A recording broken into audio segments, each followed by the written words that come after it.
A Bíblia Nossa de Cada Dia está começando agora e você é muito bem-vindo para nós meditarmos em mais um capítulo da Palavra do Senhor. Aqui nesse canal, se você é novo, fique sabendo, todos os dias nós meditamos na Palavra do Senhor, nós lemos, compreendemos e aplicamos para as nossas vidas, porque Deus tem sempre algo novo para falar conosco. Vamos começar?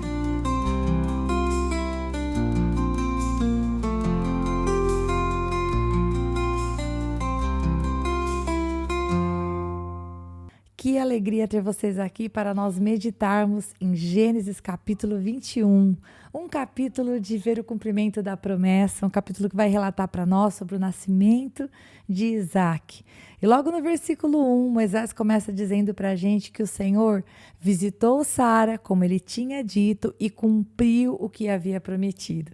Que jeito lindo de começar esse capítulo, nos lembrando da fidelidade de Deus, que cada palavra que ele fala conosco pode realmente ser acolhida no nosso coração sem desconfiança, porque o nosso Deus, ele não mente. Glória ao Senhor por isso.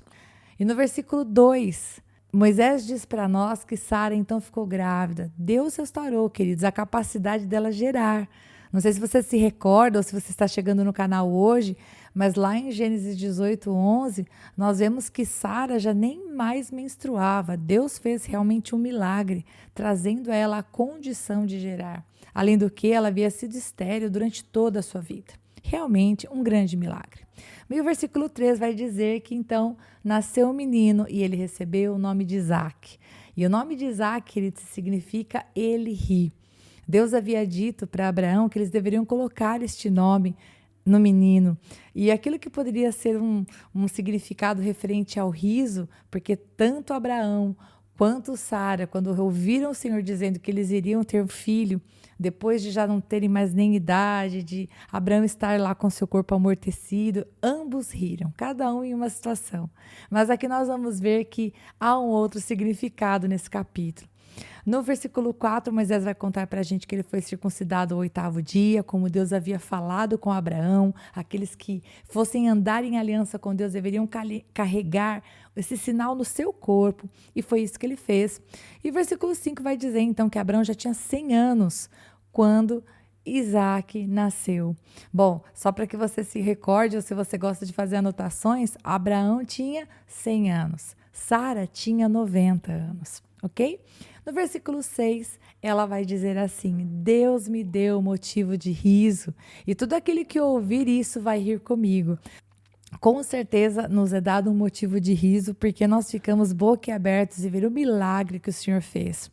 E se o riso, queridos, a princípio era de desconfiança, de descrença, de medo, agora esse riso era de gozo, era de alegria.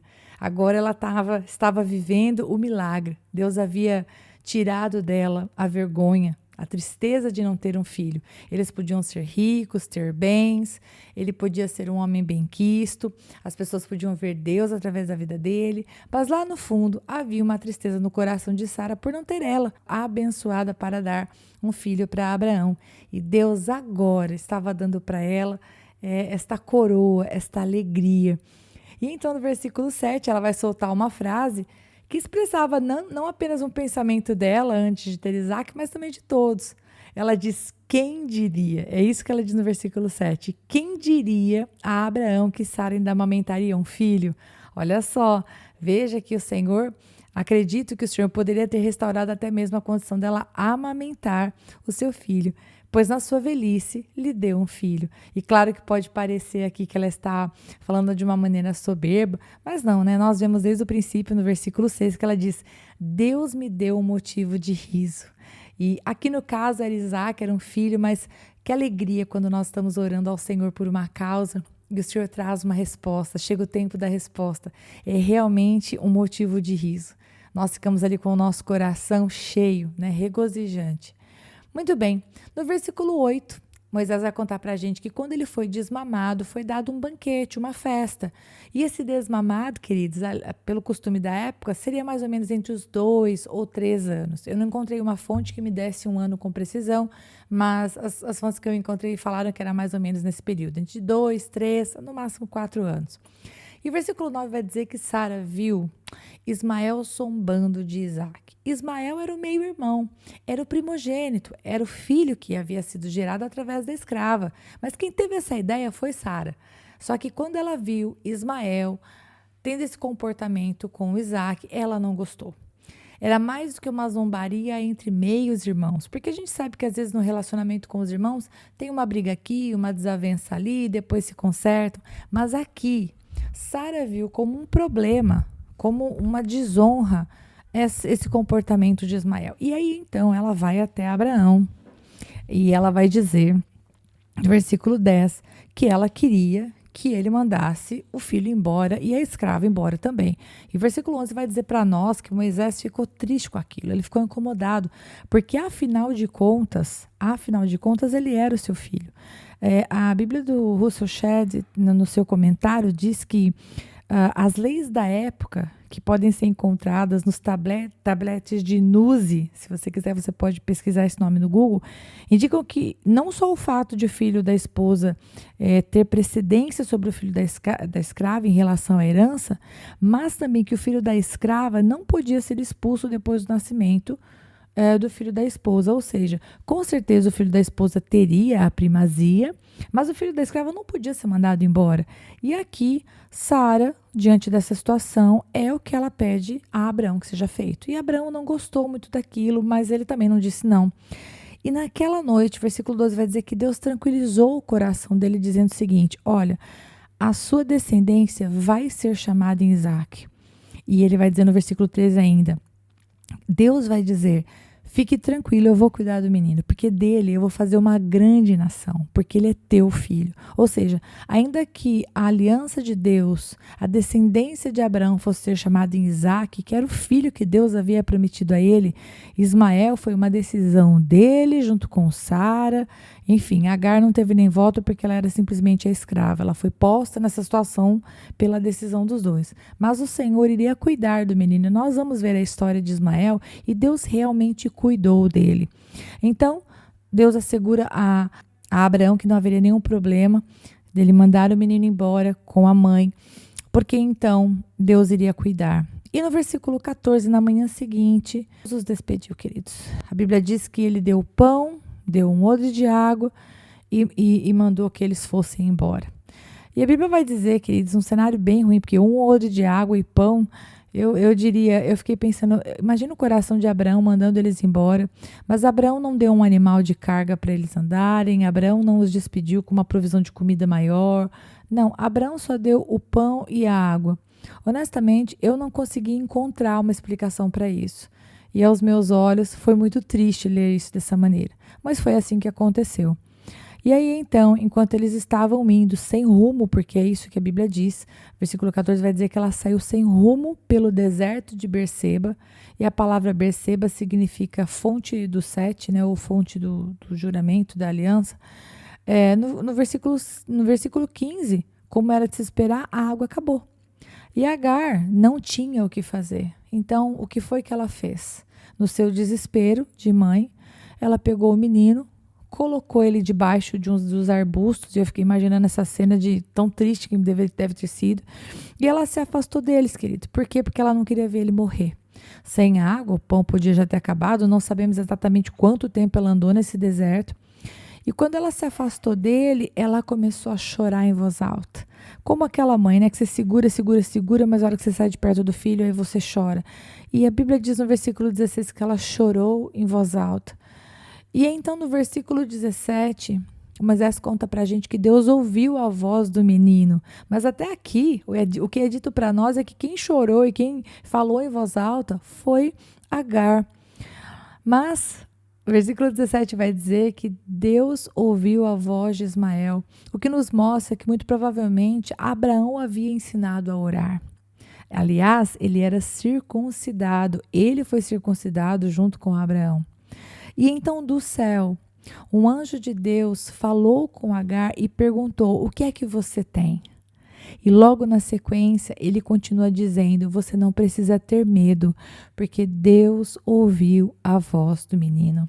Inclusive, eu não sei se você sabe, mas Ismael significa Deus ouve.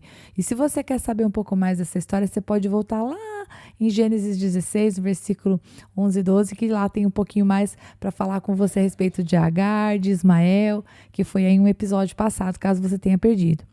E no versículo 18, o anjo fala para ela se pôr de pé, ou seja, ele vai dizer, né, o anjo do Senhor vai dizer assim, se levanta. Né? Se coloque de pé e você levante o menino, porque o Senhor irá fazer dele um grande povo. Veja, é a primeira vez que o Senhor fala isso para ela. O Senhor já tinha falado para Abraão que ia abençoar Ismael. Ele falou isso lá em Gênesis 17, 20. E nesse próprio capítulo 21, versículo 13, o Senhor disse, eu vou fazer dele um grande povo. Mas aqui o Senhor vai falar com a mãe do menino, porque a mãe ficaria com ele. Abraão e ele, pelo que parece, pelos relatos, Abraão e ele não têm mais nenhum tipo de aliança e de contato e de vivência. Quem realmente vai cuidar deste menino é a mãe e o Senhor Deus. Então, o anjo fala para ela se colocar em pé no versículo 18, levantar, porque o Senhor ia fazer dele um grande povo. Lá no versículo 19, Deus então vai abrir os olhos dela, porque, gente, o natural era a parte dela se levantar e levantar o menino. Só que assim, precisava de água e precisava de alimento. Então, no versículo 19, Deus fez o sobrenatural. Deus abriu os olhos dela, queridos. Ela não tinha visto.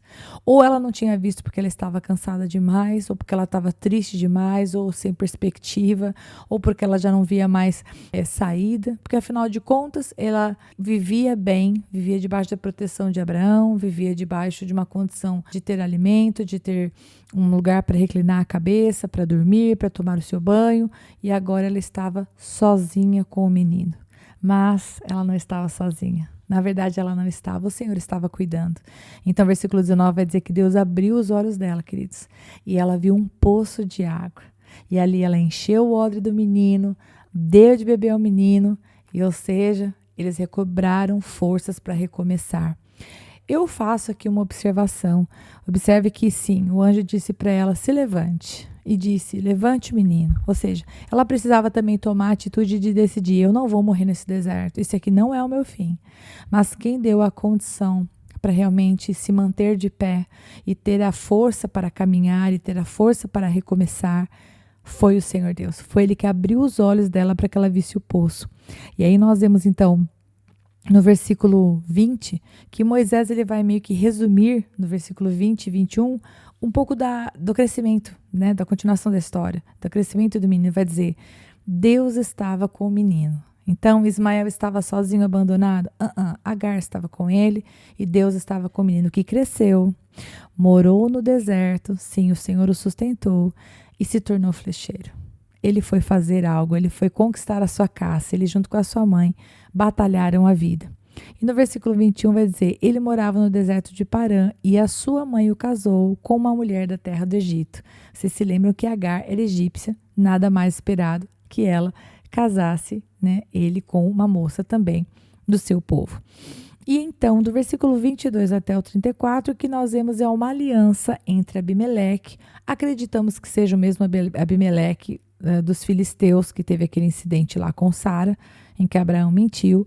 O que acontece é que no versículo 22, Abimeleque leva o seu comandante do exército junto com ele e vai dizer para Abraão, olha, Deus está com você em tudo que você faz uma aliança comigo. Usa de bondade comigo como eu tenho usado com você. Porque não sei se você se recorda, mas nesse exato momento, Abraão estava morando com todas as suas posses na terra dos filisteus. E então eles fazem um juramento. Abraão aproveita para colocar diante dele uma situação que estava meio chateando ele, porque haviam roubado um poço de Abraão. E quem tinha feito esse roubo eram os homens de Abimeleque. E Abimeleque, quando ele é acusado nesse momento, ele fala no versículo 26, olha, eu não sei quem fez isso, além do mais, você nunca me falou nada, e eu não tinha ouvido nada a respeito, a não ser hoje. Ou seja, havia acontecido uma situação, Abraão havia ficado descontente, mas Abraão não foi conversar com Abimeleque. Talvez ele achasse que porque os homens eram de Abimeleque, Abimeleque estava à parte. Mas não, aquilo estava incomodando Abraão e Abimeleque nem sabia. Então, quando ele vai falar, Abimeleque fala, olha, eu não estou sabendo de nada e você não veio falar comigo? Em outras palavras, poxa, por que você não veio falar? Qual era o problema? Por que a gente já não resolveu? E aí, então, eles fazem uma aliança, inclusive Abraão dá para ele 7 cordeiras à parte, dizendo, olha, isso aqui é a prova de que esse poço é meu. E ali eles fazem uma aliança e no versículo 32 diz então que Abimeleque ficou, voltaram para as terras dos filisteus. E ali Abraão plantou uma tamargueira, que é uma planta, né, que vive muito tempo. Eu estava lendo que é uma planta perene, né? E ele planta ali, invocou o nome do Senhor. E ele invocou o nome do Senhor, o Deus Eterno. O Deus Eterno, queridos, é El Olam. E por muito tempo, Abraão morou na terra dos filisteus. Se fosse para aplicar para as nossas vidas, bom, se você tem uma palavra do Senhor, que Deus disse que faria algo na sua vida, como o Senhor disse que faria na vida de Sara, acredite, para o Senhor não existem coisas demasiadamente impossíveis. Creia, porque Deus, no tempo certo, Ele vai cumprir. Você continue caminhando com o Senhor, você continue fazendo a sua parte. Se você estiver como Agar, vivendo a consequência de uma coisa que não foi você que procurou, você agora está passando por uma situação difícil e complicada, não desista. Deus é aquele que ouve. Clame ao Senhor como Agar clamou, erga sua voz, fale com Deus, busque ajuda no Senhor, e Ele, que é o Deus que ouve, há de responder aquilo que você está clamando a Ele. Mas tanto num caso como no outro, eu diria, seja você com promessa, seja você passando luta, clame ao Senhor. É na presença do Senhor que nós choramos em voz alta, é na presença dEle que nós derramamos nosso coração, porque Ele é o El Olam, Ele é o Deus eterno, é aquele que não tem começo e não terá fim. E nós podemos contar com Ele todos os dias das nossas vidas. E só antes de ir embora, se você quiser ler no Novo Testamento, um texto muito interessante que fala sobre essa relação das alianças entre Agar, entre Ismael, entre Isaac e entre Sara, confere lá, Gálatas capítulo 4, a partir do versículo 29, e você vai ver que Deus, Ele está no controle, até mesmo quando os homens tomam as decisões sem buscá-lo anteriormente. Deus te abençoe e até o próximo episódio.